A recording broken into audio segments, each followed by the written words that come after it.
Oke, kita disclaimer di awal dulu ya. Untuk video kali ini kita peruntukkan bagi teman-teman yang masih baru ataupun yang masih pemula ya. Bagi teman-teman yang sudah lama berjualan ataupun yang sudah pro, mungkin video ini tidak kalian butuhkan lagi ya. Yaitu kita akan membahas tentang hal-hal apa saja yang perlu kita siapkan nih jika kita ingin berjualan online seperti di GoFood ini ya, supaya resto kita bisa bersaing dan penjualannya sesuai dengan apa yang kita harapkan.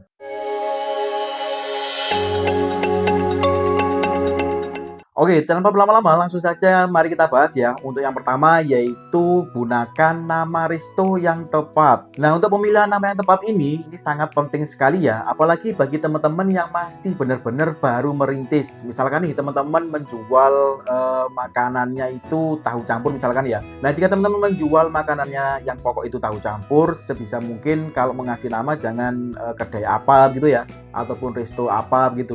Kecuali kalau memang teman-teman sudah memiliki nama dan usahanya sudah berjalan, ya tidak ada masalah. Tetapi bagi teman-teman yang masih merintis, kalian bisa memberikan namanya misalkan tahu campur siapa gitu ya. Ataupun kalian bisa menambahkan wilayah teman-teman, tahu campur Malang misalkan, ataupun tahu campur Jakarta misalkan. Nah, seperti itu ya. Jadi harapannya jika nanti ada pembeli yang searching tentang tahu campur itu, untuk resto teman-teman itu berada di bagian yang atas-atas gitu ya. Nah, keuntungannya jika nama resto kita itu muncul di pencarian teratas, itu kan akan memperbesar peluang untuk pembeli itu membeli di resto kita ya. Nah, kita lanjut ke hal yang perlu kita siapkan yang kedua, yaitu masalah foto. Nah, yang dimaksud foto apa nih? Di foto ini ada dua hal yang nanti akan saya bahas ya. Yang pertama yaitu foto profil dan foto banner outlet. Lalu yang kedua adalah tentang foto menu. Oke, kita bahas yang pertama dulu, yaitu foto banner ataupun foto outlet. Nah, ini adalah menjadi hal yang cukup remeh tapi cukup fatal ya. Jadi misalkan teman-teman berjualan offline nih, kalian membeli ataupun menyewa sebuah ruko.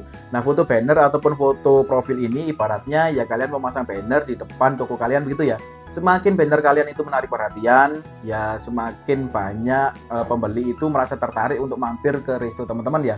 Nah, begitupun juga jika kita berjualan di online. Kalau seumpama banner kalian itu menarik, lalu membuat pembeli itu penasaran, nah itu akan membuat peluang kita supaya pembeli itu mau mampir ke resto kita ya.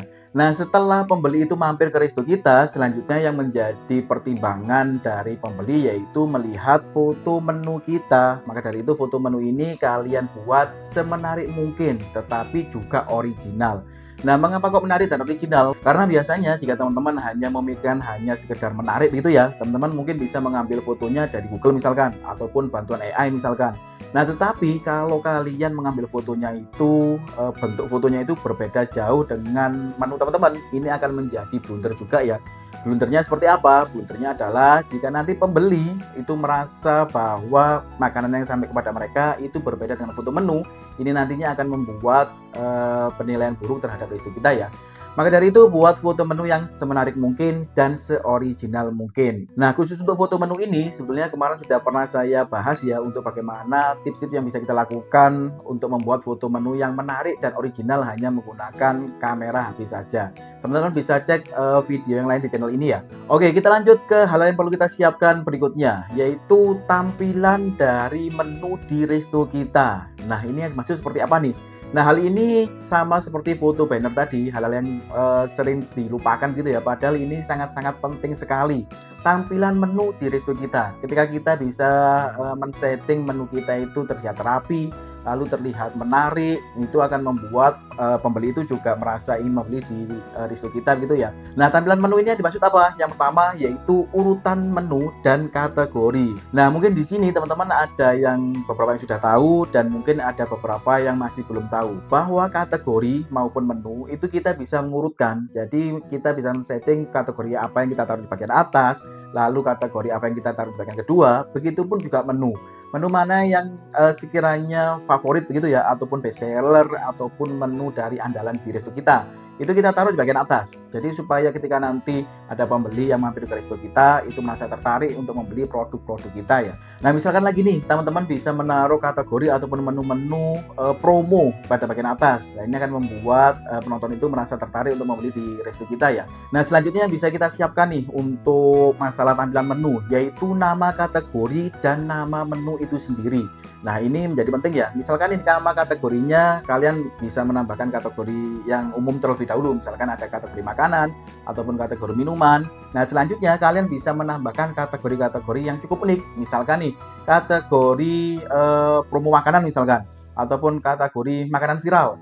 Nah, hal-hal semacam ini itu bisa kalian taruh kategorinya di bagian atas ya. Jadi ketika ada pembeli yang masuk, nah itu akan merasa, loh di sini ada kategori makanan viral misalkan, ataupun makanan bestseller. Nah itu akan membuat tertarik penonton ya. Nah begitupun juga tentang nama menu. Nama menu ini jangan kalian membuatnya flat-flat saja ataupun datar-datar saja ya. Misalkan kalian menjual mie ayam, kalian hanya menuliskan nama menunya mie ayam gitu saja. Ataupun kalian menjual tahu campur misalkan, kalian hanya menuliskan tahu campur. Nah, jangan seperti itu. Kalian bisa memodifikasi nama menu kalian selama tidak melanggar ketentuan yang ada di GoFood-nya ya. Nah, itu kalian buat seunik mungkin dan semenarik mungkin. Misalkan nih, kalian bisa membuat tahu campur petis Madura misalkan, ataupun ayam bakar madu. Misalkan lagi ayam goreng rempah misalkan, ataupun bebek bumbu hitam. Nah, tambahan-tambahan nama seperti ini itu biasanya akan menggugah selera dari pembeli ya. Nah, selanjutnya masih tentang tampilan menu, yaitu pada rekomendasi menu. Kita bisa memanfaatkan fitur ini. Seperti yang teman-teman ketahui, jika kita menambahkan menu di GoFood, itu kan di bagian bawah nantinya akan ada fitur rekomendasi menu. Nah, teman-teman bisa memilih tuh menu-menu mana yang memang kalian rekomendasikan, ataupun menu-menu mana yang kalian rasa itu adalah jagoan dari resto teman-teman gitu ya, ataupun bestseller dari resto teman-teman. Nah, itu bisa kalian aktifkan pada bagian rekomendasi menu supaya nanti makanan yang rekomendasi menu ini berada pada bagian urutan paling atas ya. Oke, next yaitu masalah deskripsi menu. Nah, deskripsi ini sering sekali saya bahas ketika kita membahas tentang bagaimana cara men-setting aplikasi kita ya. Karena deskripsi menu ini sebetulnya sifatnya opsional, terkadang bisa kita isikan, bisa tidak. Nah, hal ini yang menyebabkan deskripsi menu ini sering dilewatkan oleh teman-teman ya. Padahal deskripsi menu ini bisa menunjang ataupun menjelaskan atau mendeskripsikan menu kita itu seperti apa. Misalkan nih, kita sudah membuat nama yang unik seperti tadi kita misalkan membuat ayam goreng bumbu rempah misalkan seperti itu ya. Nah, pada bagian deskripsi kita bisa menjelaskan isi dari ataupun masakan kita itu seperti apa, bumbu rempahnya itu kita menggunakan apa, ataupun keunggulan dari produk kita itu seperti apa. Ya, kita bisa menjelaskan dari bagian deskripsi ini ya. Jadi, ketika nanti penonton itu merasa bingung ataupun merasa masih membutuhkan informasi tentang menu teman-teman, mereka bisa membacanya pada bagian deskripsi. Nah, hal yang terakhir tentang tampilan menu ini adalah kita bisa memanfaatkan variasi menu. Nah, untuk variasi menu ini, hal yang bisa kita setting untuk mempermudah customer maupun penjual dalam menyiapkan makanannya ya.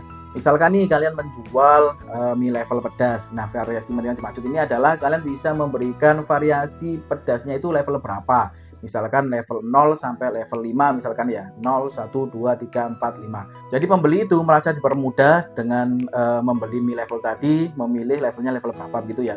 Dan kita sebagai penjual pun juga enak. Pembeli ini membeli mie level pedas, pedasnya level berapa. Jadi kita menyiapkannya juga lebih enak ya. Nah, itu tadi adalah beberapa hal yang perlu kita siapkan tentang tampilan menu yang harus kita setting pada aplikasi GoFood ini. Oke, kita lanjut ya. Setelah kita memperbaiki tampilan menu di resto kita, hal yang bisa kita siapkan selanjutnya yaitu kita bisa memanfaatkan promo yang ada di GoFood-nya. Karena di aplikasi online, khususnya di GoFood ini ya, kan ada beberapa promo yang bisa kita ikutin tuh. Yang pertama yaitu promo-promo yang direkomendasikan oleh pihak GoFood-nya. Ini biasanya per periode bentuk promonya berbeda ya. Jadi kalian bisa membaca detail tentang promo yang ada pada periode tersebut. Jadi tinggal kalian klik saja, lalu kalian baca ketentuannya. Dan harus kalian benar-benar baca ya, supaya kalian tidak boncos atau tidak rugi. Hal yang kedua yaitu promo yang bisa kita buat sendiri. Misalkan promo diskon. Nah, ini kita bisa sesuaikan sendiri dengan apa yang kita butuhkan ya. Misalkan kita memberikan diskon Rp2.000 per menu, nah itu kita bisa setting pada bagian promo diskon ini. Mengapa sih kita itu harus memanfaatkan promo untuk awal-awal penjualan kita? Karena promo ini bisa terbukti efektif gitu ya untuk meningkatkan penjualan kita. Jadi ada contoh seperti ini, ada seorang pembeli nih ingin membeli misalkan nasi goreng gitu ya. Dia mencari-cari di aplikasi GoFood nasi goreng, tetapi nasi goreng yang dia cari itu tidak ada promonya. Lalu ketika dia scroll-scroll ternyata dia melihat ada makanan tahu campur misalkan, dan promonya cukup tinggi. Nah, biasanya hal ini juga memungkinkan bahwa pembeli itu bisa berubah. Jadi yang awalnya pingin nasi goreng tetapi tidak ada promo, lalu merasa kepincut begitu ya, membeli tahu campur karena promonya besar. Nah, hal-hal semacam ini, psikologi semacam ini bisa kita manfaatkan supaya bisa, meraup penjualan yang cukup tinggi ya. Nah, selanjutnya hal yang perlu kita siapkan yaitu berkenaan tentang pelayanan kita nih. Nah, jika kita berjualan online, pelayanan yang dimaksud ini ada 2 hal ya. Yang pertama yaitu pelayanan terhadap customer itu sendiri, lalu yang kedua adalah pelayanan kita terhadap driver. Karena jika kita berjualan online, tidak bisa dipungkiri ya, kita akan sering, berinteraksi dengan driver begitu ya. Maka dari itu selain kita memperhatikan, customer, kita juga harus memperhatikan teman-teman driver ya, supaya sama-sama enaknya. Nah untuk, pelayanan terhadap customer, misalkan nih, kalian menjaga kualitas rasa. Nah setelah kalian, bisa memberikan rasa yang berkualitas, selanjutnya yaitu konsisten. Nah konsisten ini menjadi penting ya, jangan sampai, misalkan nih, hari ini rasanya seperti ini, lalu besoknya rasanya berbeda. Nah, konsisten ini termasuk dengan volume dari makanan teman-teman ya. Misalkan hari ini porsinya berapa gram gitu, lalu besoknya berapa gram. Nah, ini harus konsisten. Jadi supaya pelayanan kita terhadap customer itu juga bagus seperti itu ya. Lalu hal yang remeh dan sering ditinggalkan yaitu masalah packaging. Nah, kita bisa memberikan pelayanan kita yang maksimal ya dari packaging kita ya. Karena kita sebagai penjual itu jarang sekali bisa bertemu langsung dengan customer, karena kan, jika kita berjualan online, makanan kita kan diambil oleh teman-teman driver nih, lalu disampaikan kepada, customer. Nah, bagaimana cara kita bisa berinteraksi? Ya dari packaging kita, kita bisa memberikan packaging yang, cukup rapi, lalu kita bisa menambahkan stiker ucapan terima kasih mungkin.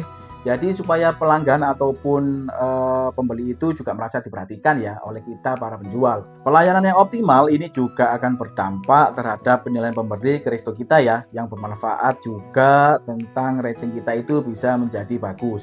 Nah, kalau seumpama rating kita menjadi bagus, resto kita itu ratingnya tinggi, itu akan membuat peluang kita mendapatkan, pembeli baru itu cukup besar ya. Oke, kita masuk ke hal yang terakhir yang perlu kita siapkan, yaitu teman-teman juga harus mulai belajar untuk menghitung harga jual produk. Nah, untuk harga jual ini ada 2 hal ya yang perlu kita siapkan.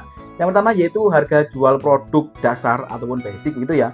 Lalu yang kedua yaitu setelah kita bisa menghitung harga jual produk dasar ini ataupun HPP, selanjutnya kita juga harus belajar menghitung bagaimana, memasukkan harga kita jika kita berjualan di online. Saya kira untuk yang pertama yaitu cara menghitung HPP, teman-teman sudah cukup mahir lah untuk bagaimana cara menghitung HPP-nya gitu ya. Nah yang menjadi soal adalah bagaimana cara menghitung jika kita berjualan di online. Karena kalau di online kita akan terkena, potongan sharing profit misalkan ataupun komisi, yang dimana komisi ini setiap platform itu juga berbeda-beda ya. Nah berbeda-beda ini juga tentunya rumusnya juga akan berbeda-beda. Selanjutnya belum lagi jika kita mengikuti promo yang ada, lalu kita mengikuti iklan misalkan. Nah ini akan membuat perhitungannya juga semakin rumit. Jangan sampai ketika kita salah menghitung, tahu-tahunya resto kita laris, tetapi uang yang masuk ke rekening kita itu tidak sesuai dengan apa yang kita harapkan ya. Jangan sampai seperti itu. Nah, untuk masalah penentuan harga ini, hal-hal yang perlu kalian pertimbangkan juga yang pertama adalah harga kompetitor. Kalian juga harus survei tuh di lingkungan kalian, di wilayah kalian, itu harga kompetitornya seperti apa. Jadi jangan ngasal aja dalam memberikan harga. Nantinya teman-teman bisa misalkan terlalu tinggi ataupun teman-teman harganya yang kalian pasang terlalu murah misalkan. Nah, jangan sampai seperti itu ya. Jadi kalian harus survei pasar terlebih dahulu untuk menentukan harga yang pas untuk diri teman-teman. Lalu selanjutnya yang tak kalah penting adalah belajar untuk membaca settlement. Karena di settlement ini kita bisa mengevaluasi harga yang kita pasang di online itu sudah sesuai atau tidak ya. Nah selanjutnya yaitu mempertimbangkan korelasi antara bahan baku dan harga yang kita pasang. Jadi yang dimaksud adalah seperti ini. Misalkan nih teman-teman ingin menyasar pangsa pasar menengah ke atas misalkan dengan menggunakan bahan baku yang premium misalkan. Nah jika teman-teman menggunakan bahan baku yang premium, ya teman-teman bisa menaruh ataupun memasang harga yang sesuai dengan produk teman-teman ya. Nah tetapi jangan lupa juga teman-teman jika menggunakan bahan baku premium, teman-teman juga bisa menjelaskan pada bagian deskripsi menu teman-teman ya, supaya penonton itu tahu bahwa menu yang kalian jual itu harganya memang mahal, tetapi sesuai dengan bahan baku yang digunakan, seperti itu ya. Nah, mungkin cukup sampai di sini ya pada video kali ini. Semoga hal yang sedikit ini bisa bermanfaat ya bagi teman-teman yang baru saja berjualan online. Dan semoga dagangannya laris manis. Terima kasih sudah menonton. See you next video.